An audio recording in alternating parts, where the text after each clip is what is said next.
રાજુ અને ડીએમએસ વેચાણ અને શિસ્ત દ્વારા સફળતા.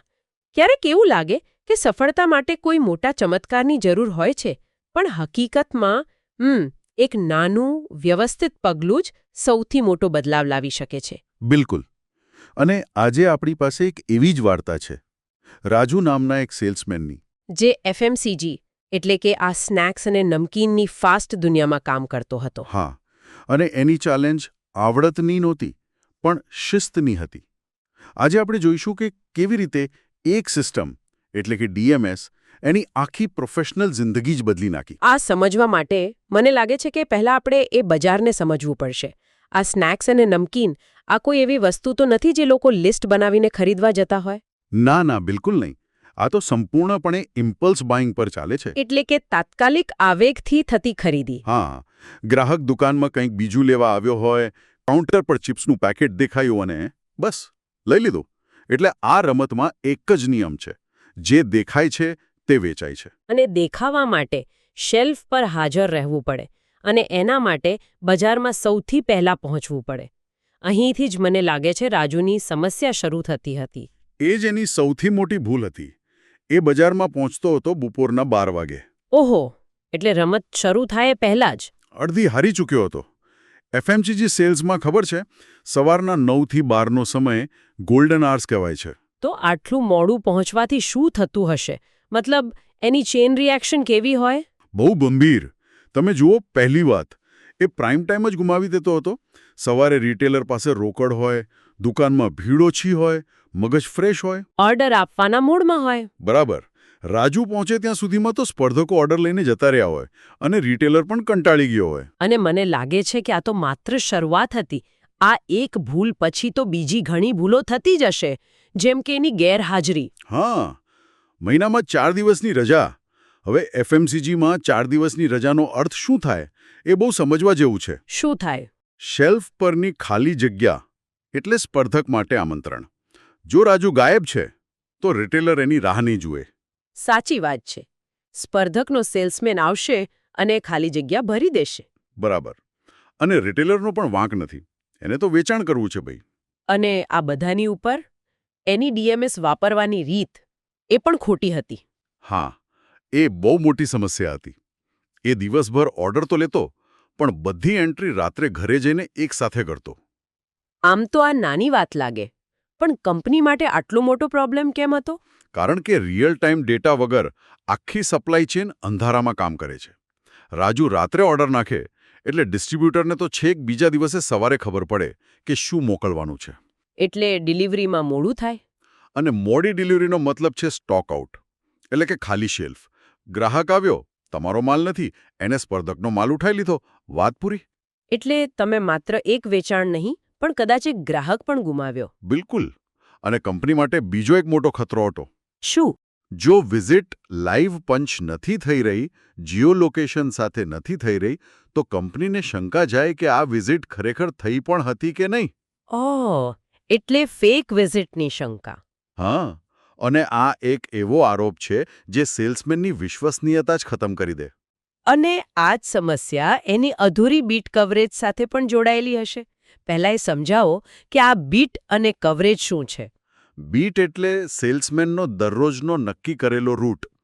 માની લો, સોમવારે સેક્ટર 10ની 40 દુકાનો. અને કવરેજ એટલે એમાંથી કેટલી દુકાનો પર એ ગયો.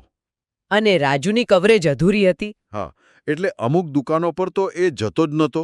આ તો એવું થયું કે જાણે કોઈ ખેડૂત પોતાના ખેતરના અડધા ભાગમાં જ પાણી આપે, બાકીનો ભાગ તો સુકાઈ જ જવાનો. બસ એ જ. એટલે એ એક એવા ચક્રમાં ફસાઈ ગયો હતો જેમાંથી બહાર નીકળવાનો કોઈ રસ્તો જ નહોતો. મોડું પહોંચવાનું, રિટેલરનો વિશ્વાસ તૂટે, ઓછો ઓર્ડર મળે, સ્પર્ધકને જગ્યા મળે, વેચાણ ઘટે, અને પછી એનું મનોબળ તૂટે. અને એ વધુ રજા લે. આ એક નકારાત્મક ચક્ર હતું. પરિસ્થિતિ એટલી ખરાબ થઈ ગઈ હતી કે ડિસ્ટ્રીબ્યુટર ફરિયાદ કરતો હતો અને રાજુને નોકરીમાંથી કાઢી મૂકવાની નોબત આવી ગઈ હતી. અને ત્યારે જ એના સુપરવાઇઝરે એને મીટિંગ માટે બોલાવ્યો. રાજુને તો લાગ્યું જ હશે કે આજે તો નોકરી ગઈ. પણ અહીંયા જ વાર્તામાં એક ટ્વિસ્ટ આવ્યો. સુપરવાઇઝરે એને ઠપકો ન આપ્યો, પણ માત્ર એક લાઈન કહી. કઈ લાઈન? રાજુ, તમારી સમસ્યા કામની નહીં, સિસ્ટમની છે. વાહ, આ એક જ વાક્યે આખી ગેમ બદલી નાખી. પણ આટલું કહેવું પૂરતું હતું, કારણ કે મોટાભાગના સેલ્સમેન તો ડીએમએસ જેવી સિસ્ટમને જાસૂસીનું સાધન માને છે. બહુ સાચો સવાલ છે. અહીંયા જ સુપરવાઇઝરની સ્માર્ટનેસ કામ આવી. એમણે એમ ન કહ્યું કે તમે નિષ્ફળ છો. એમણે કહ્યું તમારી કામ કરવાની પદ્ધતિ નિષ્ફળ થઈ રહી છે. ઓકે, એટલે એમણે રાજુને એની સમસ્યાથી અલગ કરી દીધો. બરાબર. શરમની જગ્યાએ રાજુને એક રસ્તો દેખાયો અને ડીએમએસને જાસૂસ તરીકે નહીં પણ એક મદદગાર ટૂલ તરીકે રજૂ કર્યું. કે આ સિસ્ટમ તને વધુ વેચાણ કરીને વધુ ઇન્સેન્ટિવ કમાવામાં મદદ કરશે. હા, તેમણે કહ્યું ચાલો આપણે સાથે મળીને આ સિસ્ટમને ઠીક કરીએ, અને રાજુ માની ગયો. તો એણે પહેલું સૌથી નાનું પગલું શું લીધું? બીજે જ દિવસથી સવારે 9:30 વાગ્યે ડીએમએસમાં પંચ કરવાનું શરૂ કર્યું. બસ. માત્ર આટલું જ? હા, અને આ એક નાનકડી ક્રિયાએ એક સકારાત્મક ડોમિનો ઇફેક્ટ શરૂ કરી. તે બજારમાં પહોંચનારો પહેલો સેલ્સમેન બન્યો. રિટેલર્સનો વિશ્વાસ પાછો જોડાવા લાગ્યો. બીજું પગલું હતું લાઈવ પંચિંગ. દરેક દુકાન પર પહોંચીને જીઓ લોકેશન સાથે. અને એનાથી પેલો ફેક વિઝિટનો શક સંપૂર્ણપણે દૂર થઈ ગયો. એક વાત છે, જ્યારે તમારું કામ તમારા માટે બોલવા લાગે ત્યારે તમારે સફાઈ આપવાની જરૂર નથી. અને પછી આવ્યો ત્રીજો અને સૌથી મોટો બદલાવ, રિયલ ટાઈમ ઓર્ડર પંચિંગ. હા, જેવો રિટેલરે ઓર્ડર આપ્યો તરત જ સિસ્ટમમાં એન્ટ્રી. આની અસર શું થઈ? આની અસર આખી સપ્લાય ચેન પર થઈ. ડિસ્ટ્રીબ્યુટરને તરત માહિતી મળે, બિલિંગ ઝડપી થાય, ડિલિવરી સમયસર થાય, રિટેલર ખુશ. એટલે રાજુ હવે માત્ર સેલ્સમેન નહીં પણ એક વિશ્વસનીય પાર્ટનર બની ગયો. અને પરિણામે આવ્યું કે રાજુ હવે રોજ 40 પ્રોડક્ટિવ કોલ્સ કરવા લાગ્યો. આ પ્રોડક્ટિવ કોલ અને નોર્મલ કોલ વચ્ચે શું તફાવત છે? નોર્મલ કોલ એટલે દુકાને જઈને પૂછવું કંઈ જોઈએ છે, જવાબ ના આવે તો પાછા. પણ પ્રોડક્ટિવ કોલ એટલે એવી મુલાકાત જેનો કોઈ હેતુ પૂરો થયો હોય. જેમ કે ઓર્ડર લીધો કે પછી કોઈ નવું ઉત્પાદન બતાવ્યું. હા, સ્ટોકની તાજગી તપાસી. મતલબ કે દરેક મુલાકાતનું એક કારણ હતું. એટલે હવે એ માત્ર શિસ્તથી કામ નહોતો કરતો પણ ડેટાનો ઉપયોગ કરીને સલાહકાર બની રહ્યો હતો. તમે મુદ્દાની વાત પકડી. ડીએમએસ હવે એનું સૌથી મોટું હથિયાર બની ગયું હતું, ખાસ કરીને રેન્જ સેલિંગ માટે. રેન્જ સેલિંગ એટલે એક જ દુકાનને વધુમાં વધુ પ્રકારના ઉત્પાદનો વેચવા. બરાબર? હા, પહેલાને ખબર જ નહોતી કે કયો રિટેલર કઈ પ્રોડક્ટ નથી રાખતો. હવે ડીએમએસ એને બતાવતું કે આ રિટેલર તમારી 5 સૌથી વધુ વેચાતી પ્રોડક્ટમાંથી માત્ર 2 જ રાખે છે. તો આ માહિતીથી એની વાતચીતની રીત કેવી રીતે બદલાઈ? જમીન આસમાનનો ફરક આવી ગયો. પહેલા તે કહેતો સર ઓર્ડર આપો. હવે તે કહેતો સર મેં તમારો સેલ્સ ડેટા જોયો. તમે મારી આ ટોમેટો ટેંગો ચપ્સ નથી રાખતા, જ્યારે તમારી બાજુની દુકાન દર અઠવાડિયે એના 5 કાર્ટન વેચી રહી છે. વાહ! એટલે હવે એ હવામાં વાત નહોતો કરી રહ્યો, તે ડેટા બતાવી રહ્યો હતો. એ સેલ્સમેનમાંથી બિઝનેસ એડવાઇઝર બની ગયો હતો, જે રિટેલરને વધુ પૈસા કમાવાનો રસ્તો બતાવતો હતો. અને પરિણામ? એની રેન્જ સેલિંગ બમણી થઈ ગઈ, માત્ર ડેટાના સાચા ઉપયોગથી. અને સ્નેક્સ કેટેગરીની એક મોટી સમસ્યા છે એક્સપાયરી. એનું શું થયું? ડીએમઆઈસમાં એક રિટર્ન મોડ્યુલ હતું. સિસ્ટમ એને પહેલેથી જ કહી દેતી કે કઈ દુકાન પર કયો માલ એક્સપાયર થવાનો છે. એટલે એ સમયસર જઈને એને પાછો લઈ આવતો? અને ફ્રેશ સ્ટોક આપી દેતો. એટલે રિટેલર સાથેના વિવાદો ખતમ, ગ્રાહકને હંમેશા તાજો માલ. તો આ બધા બદલાવોનો અંતિમ સ્કોરકાર્ડ શું રહ્યો? પહેલા જ્યાં કંપનીની ટિપ્પણીઓ મોડો આવે છે જેવી હતી, તે હવે ઉત્તમ શિસ્ત, રિયલ ટાઈમ ઓર્ડર અને રોજના 40 પ્રોડક્ટિવ કોલ્સમાં બદલાઈ ગઈ. અને આંકડા? બસ. એની હાજરી? 100%. એક પણ રજા નહીં. કારણ કે હવે તે હારી નહોતો રહ્યો. તે દરરોજ જીતી રહ્યો હતો. અને જીતવાની મજા કોને ના આવે? Bit coverage? 100%. અને રેન્જ સેલિંગ અને ઇન્સેન્ટિવ?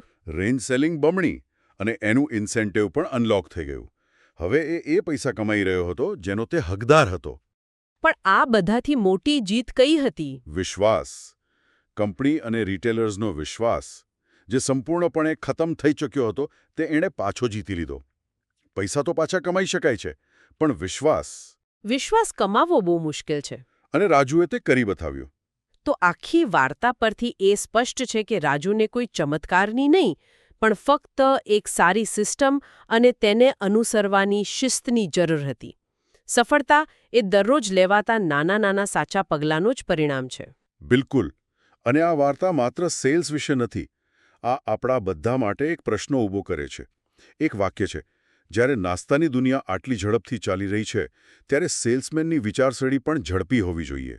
આ વાક્ય આપણને આપણા પોતાના કામ વિશે વિચારવા પર મજબૂર કરે છે. હા, આપણે બધાએ પોતાની જાતને પૂછવું જોઈએ કે આપણા વ્યવસાયમાં આપણી બળદગાડાની વિચારસરણી શું છે.